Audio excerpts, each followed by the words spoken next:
Commentaire de Charles Andrew Coates, sur le livre de la Genèse. Chapitre 17.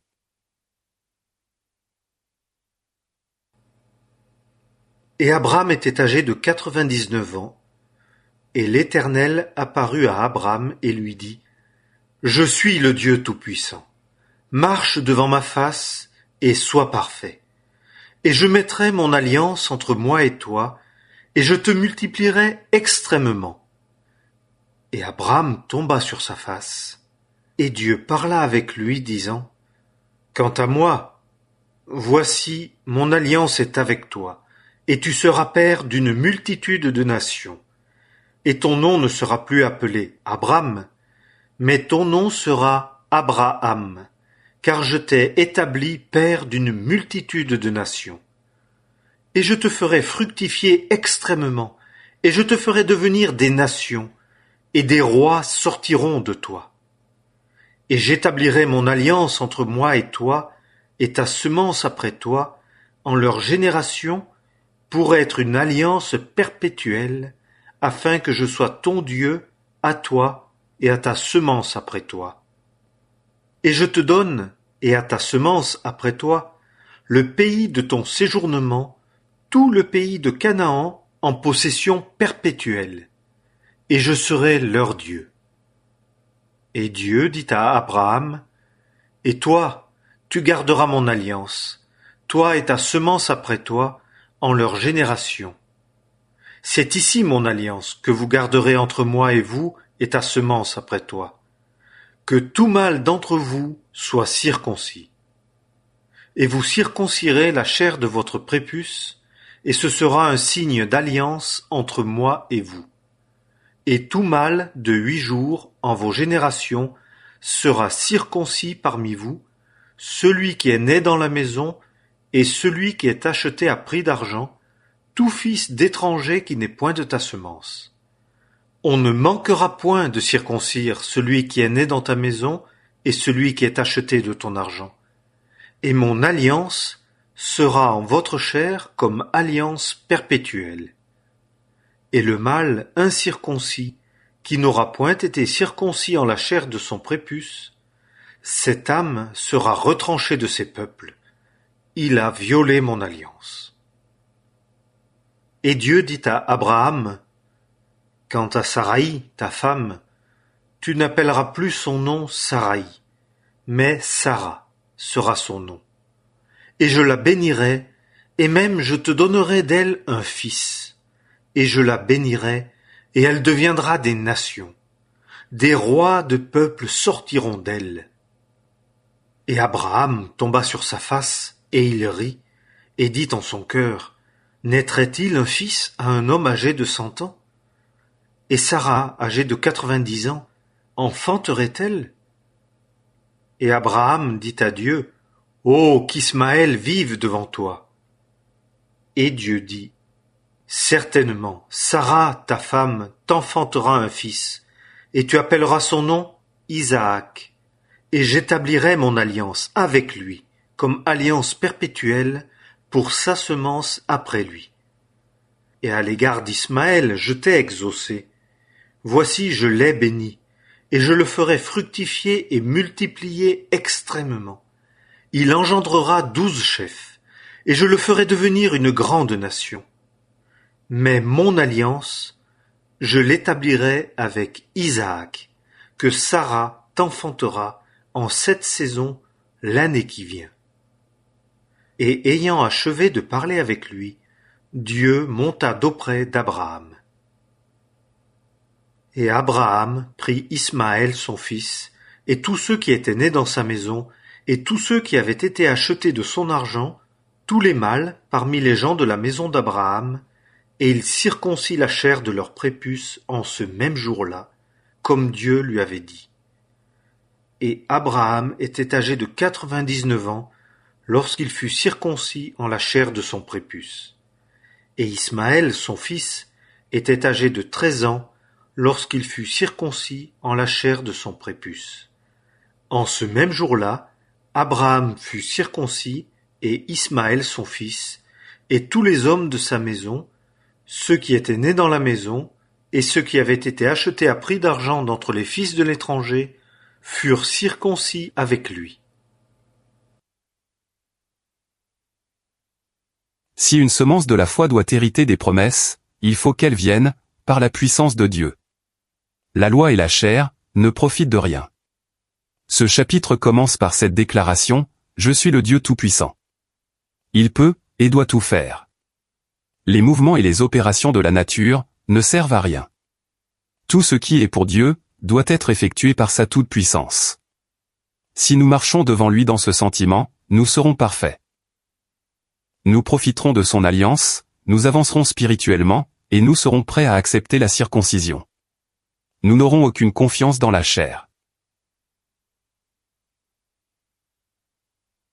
Le monde religieux est rempli du principe d'Agar et d'Ismaël, d'après lequel on peut s'assurer quelque chose par la chair et la loi. Mais tout cela doit être mis de côté. Dieu peut, et doit tout faire, s'il doit y avoir une vraie semence pour hériter de ses promesses. Et comme dit un vieux cantique, l'œuvre de grâce doit être la tienne, commencée et achevée dans ta puissance. Telle est la leçon de ce chapitre 17. L'œuvre entière de la grâce divine doit être de Dieu seul. Quand nous marchons devant Dieu dans ce sentiment, nous sommes parfaits. Alors, nous ne comptons rien obtenir de la nature, de la chair, ou de la loi. Tout doit être de Dieu.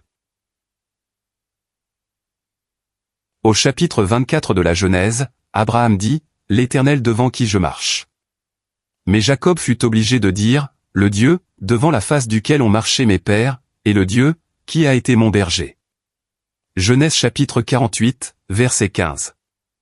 Abraham et Isaac marchèrent devant Dieu, mais Jacob put seulement dire, « Il a été mon berger. » Jacob était imparfait, parce qu'il formait toujours des projets et des plans, pour atteindre un but divin. Mais à la fin, il apprit que l'œuvre entière devait être de Dieu. Dieu voudrait faire passer nos âmes dans la région de la perfection. Il faut que Dieu commence, et qu'il achève. Quand nous apprenons que Dieu est le Dieu Tout-Puissant, qu'il peut et doit tout faire, depuis le commencement jusqu'à la fin, alors nous pouvons nous défaire de toutes les attentes de la chair. En marchant devant Dieu, nous avons toutes les conditions de la perfection. Il semble que Dieu dise, « Marche devant moi, dans le sentiment de ce que ma puissance peut et veut faire, et tu t'en trouveras bien. » Ce que Dieu fera est répété au moins à 10 reprises dans ce chapitre, et contraste avec les 10 commandements. Il est beau de voir comment Dieu s'engage envers celui qui croit en lui. « J'établirai mon alliance entre moi et toi. » Il établit un lien indéfectible entre lui-même et Abraham, pour arriver au grand résultat qu'il avait en vue. Sous ce rapport, Dieu lui donna un nouveau nom, c'est-à-dire un honneur divin nouveau. On est spirituellement élevé quand Dieu donne un nouveau nom. C'est comme un roi qui conférerait un titre à quelqu'un. Dieu a le droit d'anoblir qui il veut. Ainsi, il prend Abraham et lui confère un plus grand honneur. Abraham, qui signifie grand, ou père élevé, indique ce qu'il fut personnellement, comme chef de la famille de la foi. Mais Abraham parle de la grandeur de la famille. Ce mot signifie père d'une multitude, et il devait être, non seulement le père d'une multitude de personnes, mais d'une multitude de nations. Dieu voulait multiplier la semence de la foi. Il déploie ici l'étendue et le vaste résultat du principe de la foi et de la promesse. L'effet en fut qu'Abraham tomba 2 fois sur sa face. Ici au verset 3, et en rapport avec Sarah, au verset 17. Cette attitude caractérise le chapitre. Quelle joie ce dut être pour Abraham, de contempler un tel résultat pour Dieu. Une multitude de nations et de rois, tous engendrés sur le principe de la foi, afin qu'ils fussent propres, pour hériter des promesses de Dieu. Il n'y a rien d'aussi fructueux que le principe de la foi. Je te ferai fructifier extrêmement. Verset 6. C'est le seul principe qui produise quelque chose pour Dieu, parce qu'il consiste à ne compter que sur sa puissance. Nous pensons parfois à des résultats limités pour Dieu. Nous devenons étroits, mais l'exposé de ce chapitre est de nature à élargir beaucoup. Abraham devait être le père d'une multitude de nations, des nations et des rois devaient sortir de lui. C'est une anticipation du temps où des nations et des rois seront caractérisés par la foi, et pourront posséder les promesses, et en hériter, pour la gloire de Dieu. Entre-temps, nous sommes de la semence d'Abraham. Tous les saints dans la période de l'Église sont enfants d'Abraham. Et tout s'accomplit par la toute-puissance de Dieu. Dieu s'est engagé, non seulement à produire la semence, mais à ne jamais leur faire défaut. Et j'établirai mon alliance entre moi et toi, et ta semence après toi, en leur génération, pour être une alliance perpétuelle, afin que je sois ton Dieu, à toi, et à ta semence après toi. Verset 7. C'est comme si Dieu disait, je ne ferai jamais défaut à la semence de la foi, je leur serai toujours pour Dieu. Dieu s'est engagé, il a fait une alliance. Une alliance suppose deux parties. D'un côté, Dieu s'engage envers l'homme en disant, j'établirai, etc. Il appose son nom pour ainsi dire, de sorte que nous pouvons dire avec une sainte révérence, que Dieu ne peut se retirer, de ce à quoi il s'est engagé. Ensuite, il ressort qu'Abraham et sa semence après lui, avaient à garder l'alliance de Dieu, en circoncisant tout mâle. De leur côté, ils avaient à garder l'alliance. Autrement, la bénédiction en ce qui les concerne, eût été sans effet. Et le mâle incirconcis, sera retranché de ses peuples. Il a violé mon alliance. Verset 14. Si Dieu s'est engagé envers nous, en grâce et en puissance, il faut de notre côté, que nous gardions l'alliance de la circoncision. C'est une figure de la mise de côté de la chair, et c'est impératif. Si Dieu entreprend de bénir son peuple, et d'être tout pour lui, c'est en vue d'accomplir toutes ses propres pensées de bénédiction. Il ne tolérera de leur part aucune confiance en la chair, ni dans ses activités. Son peuple doit garder son alliance, et se garder pour lui, par la circoncision. Ceci est spirituellement aussi vrai pour nous, que pour Abraham. Il est nécessaire de considérer plusieurs passages, pour comprendre la portée spirituelle de la circoncision. Voyons d'abord, Romains chapitre 2, verset 28. Car celui-là n'est pas juif, qu'il est au dehors, et celle-là n'est pas la circoncision, qu'il est au dehors dans la chair. Mais celui-là est juif, qu'il est au dedans, et la circoncision est du cœur, en esprit, non pas dans la lettre. Et la louange de ce juif ne vient pas des hommes, mais de Dieu. Ceci montre que la vraie circoncision est une chose du dedans, qui a lieu dans le cœur, et dans l'esprit. Puis en Romains chapitre 4, verset 11, nous faisons un pas de plus. Et il reçut le signe de la circoncision, comme sceau de la justice de la foi, qu'il avait dans l'incirconcision. La circoncision est envisagée ici, comme un sceau. C'est en Genèse chapitre 15, qu'Abraham reçut la justice de la foi, et il en reçut le sceau, en Genèse chapitre 17. Je crois que cela suggère le don de l'esprit, comme étant la puissance, par laquelle la chair peut être mise de côté. L'esprit est le sceau de la justice par la foi, et je pense que la circoncision suggère l'introduction de l'esprit comme puissance divine, afin que la chair soit pratiquement mise de côté. L'esprit introduit la puissance de Dieu, la puissance de celui qui a dit à Abraham, « Je suis le Dieu Tout-Puissant ». Il est merveilleux que l'esprit nous soit donné comme sceau de la justice de la foi, afin que nous ayons la puissance de mettre la chair de côté. Le témoignage que Dieu a un peuple ici-bas n'existe pas si la chair n'est pas mise de côté. C'est pourquoi la circoncision est absolument nécessaire. L'âme qui la refuse est retranchée. Elle a violé l'alliance. Dieu ne tolère plus la chair, et il ne veut pas que son peuple la tolère. L'esprit est donné, afin que nous ne marchions plus par la chair, mais qu'elle soit pratiquement mise de côté. Genèse chapitre 16 ressemble à Romains chapitre 7. C'est une tentative pour produire une semence divine, sous les auspices de la loi et de la chair. Mais la semence vient par la foi, et la puissance de la résurrection. Et l'Esprit nous est donné, comme sceau de la justice de la foi, répondant ainsi à la circoncision, afin que la chair puisse être pratiquement mise de côté. Sans cette mise de côté, il n'y a pas de vrai témoignage de notre alliance avec Dieu. C'est notre côté de l'alliance, tel qu'il est exposé ici, en Genèse chapitre 17. Et Dieu dit à Abraham, « Et toi, tu garderas mon alliance, toi et ta semence après toi, en leur génération. C'est ici mon alliance que vous garderez, que tout mâle d'entre vous soit circoncis. Et le mâle incirconcis, qui n'aura point été circoncis, cette âme sera retranchée de ses peuples. Il a violé mon alliance. Cela montre combien notre côté est important. Dieu ne rompra pas l'alliance, mais nous avons à veiller à la garder nous-mêmes, en reconnaissant la présence de l'Esprit, et à marcher par l'Esprit, en refusant pratiquement la chair. L'Esprit est venu comme puissance. Combien il est important de marcher, dans le sentiment de ce fait. C'est pourquoi Dieu dit, au premier verset de ce chapitre, « Marche devant ma face, et sois parfait ».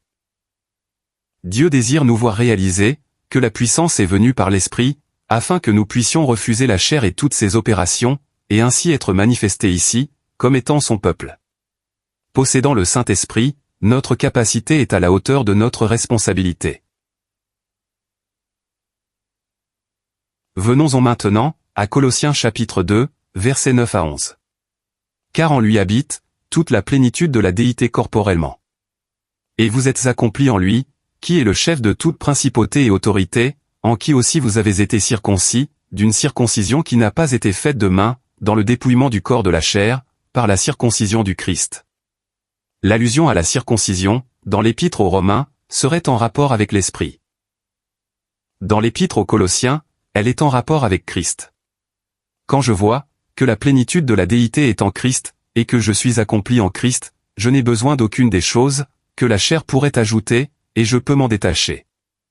Je ne pense pas qu'aucun de nous accepte réellement la circoncision, avant d'avoir compris que c'est un grand privilège et un grand gain. Nous sommes absolument accomplis en Christ, et toute la plénitude de la déité est dans cet homme béni, ressuscité et glorifié. Nous n'avons besoin de rien en dehors de Christ. Lorsque nous comprenons cela, nous sommes préparés à accepter ce qui a été accompli à la mort de Christ, lorsqu'il fut retranché. C'était la circoncision, le retranchement absolu de la chair, dans la mort de Christ. C'est le corps de la chair dans son entier, non les péchés. Colossiens chapitre 2, verset 11. On est prêt à tout laisser aller, parce que l'on est accompli en Christ. Philippiens chapitre 3, résume la signification de la circoncision. Car nous sommes la circoncision, nous qui rendons culte par l'Esprit de Dieu, et qui nous glorifions dans le Christ Jésus, et qui n'avons pas confiance en la chair. Si quelqu'un avait pu se confier en la chair, c'était bien Paul. Mais en réalité il dit, « Je l'ai retranché, je n'en veux absolument pas. » Il est utile de comparer Genèse chapitre 17 avec Philippiens chapitre 3, afin de voir la place qu'a la circoncision, en vue de l'héritage. Voici un homme, qui a ses regards sur l'héritage, qui a devant lui le prix de l'appel céleste de Dieu. Et pour prendre possession de l'héritage, en un Christ ressuscité et glorifié, il accepte l'abandon de toutes les espérances et de toute la gloire, en rapport avec la chair. Puis la fin solennelle du chapitre montre, les incirconcis retranchés du peuple de Dieu.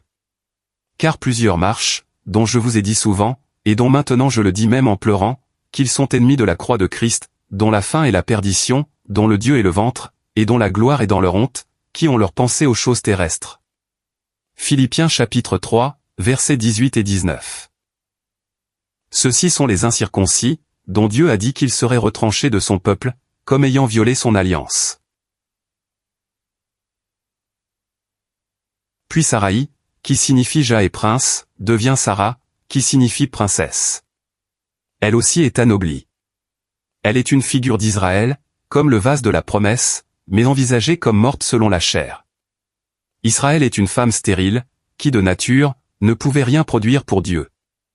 Mais quand elle apprend que Dieu a la puissance princière, qui peut agir souverainement malgré son état, elle devient la princesse, qui enfante la semence de la promesse.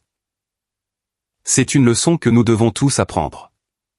Quand nous apprenons que la chair et la nature sont impuissantes et mortes, mais que la puissance princière est en Dieu, nous pouvons alors être honorés de Dieu, et pouvons manifester Christ moralement, en témoignage ici-bas.